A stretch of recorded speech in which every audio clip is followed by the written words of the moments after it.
Equation 1 दी है मुझे A square minus 7a plus D बराबर 0। इक्वेशन 2 मुझे दी है B square minus 4b plus D minus 9 बराबर 0। नोट क्या बोल रहा है, roots of equation 1 are X and Y,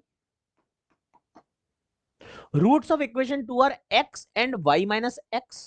ठीक है, आगे कुछ कुछ कहानी है, उससे पहले सम और प्रोडक्ट ऑफ रूट हमारे साथी हमारे सामने खड़े हैं, सीधा सीधा बता रहे हैं। Sum of root X plus Y बराबर कितना हो जाएगा दोस्त, माइनस बी बाई ए मतलब 7 हो जाता है।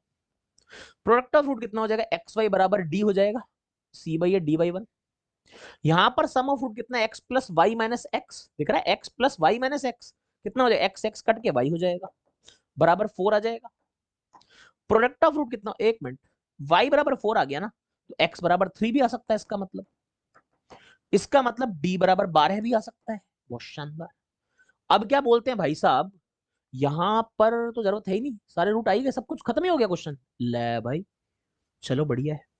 तो डी की वैल्यू इसका मतलब कितनी है, 12 आने वाली है, 4 भी आ गया और यहां पर लगभग 3 आ जाएगा। रूट्स भी हमारे पास आ चुके हैं सबके सब। ठीक है, इसके रूट्स भी मैं लिख देता हूं आपके लिए। पहली इक्वेशन का रूट एक्स कॉमा वाई है यानी 3,4 है, दूसरी के 3,4 में से 3 के 1 हो जाएंगे, ये इसके रूट ये इसके root. If we multiply equation 2/3 की पावर z, ठीक है भाई, 3 की पावर z से मल्टीप्लाई कर दिया सेकंड इक्वेशन को। सेकंड इक्वेशन कितनी है, B square minus 4b plus 3, 12 में से 9 गए 3, कर दिया 3 की पावर z से मल्टीप्लाई। ठीक है, अब जो रूट आएगा नई इक्वेशन का, उसमें जो स्मॉलेस्ट रूट होगा उसमें 1 ऐड कर दो। देखो अब ये फिर से अलजेब्रा की प्रॉपर्टी जो मैंने आपको सिखाई हुई है, अगर ये जीरो आ रहा है मल्टीप्लाई में, तो या तो ये जीरो हो जाए या ये जीरो हो जाए या दोनों जीरो हो जाए, तभी हो सकता है। मल्टीप्लाई में दो चीजें, जीरो आ रहा है मतलब या तो ये जीरो, क्या 3 की पावर जेड कभी जीरो हो सकता है, 3 की पावर जेड कभी भी जीरो नहीं हो सकता, क्योंकि मैंने आपको एक्सपोनेंशियल फंक्शन और पावर फंक्शन का ग्राफ भी बताया हुआ है क्लास में। नॉर्मल सी बात है, अब ये सब आता है एग्जाम में, आरबीआई ग्रेड बी का क्वेश्चन लास्ट ईयर का ये।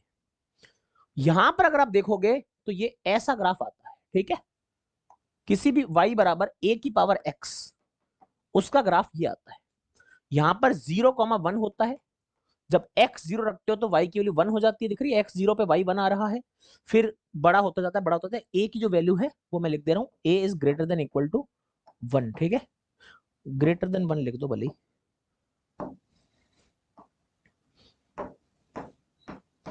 ठीक है, a ग्रेटर देन 1 है, तो आप सीधा देख सकते हैं यहां पर कोई भी वैल्यू हो, यहां पर देखो a की पावर 0 1, फिर a, फिर जो भी आएगा 2, अगर 2 है तो 2 की पावर x, बढ़ता जाएगा बढ़ता जाएगा बढ़ता जाएगा, और यहां जब नेगेटिव पावर होती है तो वैल्यू 1 से छोटी हो रही है, देख रहे हो आप,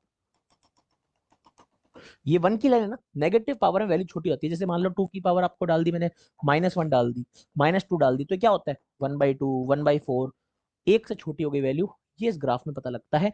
बट ये वैल्यू कभी भी जीरो लाइन को टच नहीं कर पाती है, कभी भी a की पावर x जीरो नहीं हो सकता, 3 की कोई भी पावर उसे जीरो नहीं बना सकती है। अब अगर ये जीरो नहीं है तो जीरो कौन होगा, यही जीरो हो सकता है, और ये इसके रूट हम ऑलरेडी निकाल चुके हैं, 3,1 आते हैं। हमको बोला है छोटे रूट में एक जोड़ दो, छोटा रूट एक है, उसमें एक जोड़ूंगा तो आंसर कितना आ जाएगा, 2 आ जाएगा। वही रिजल्टेंट मुझसे पूछा गया था। ऐसे बारीक बारीक एल्जेब्रिक कॉन्सेप्ट यूज किए जाते हैं। ठीक है भाई।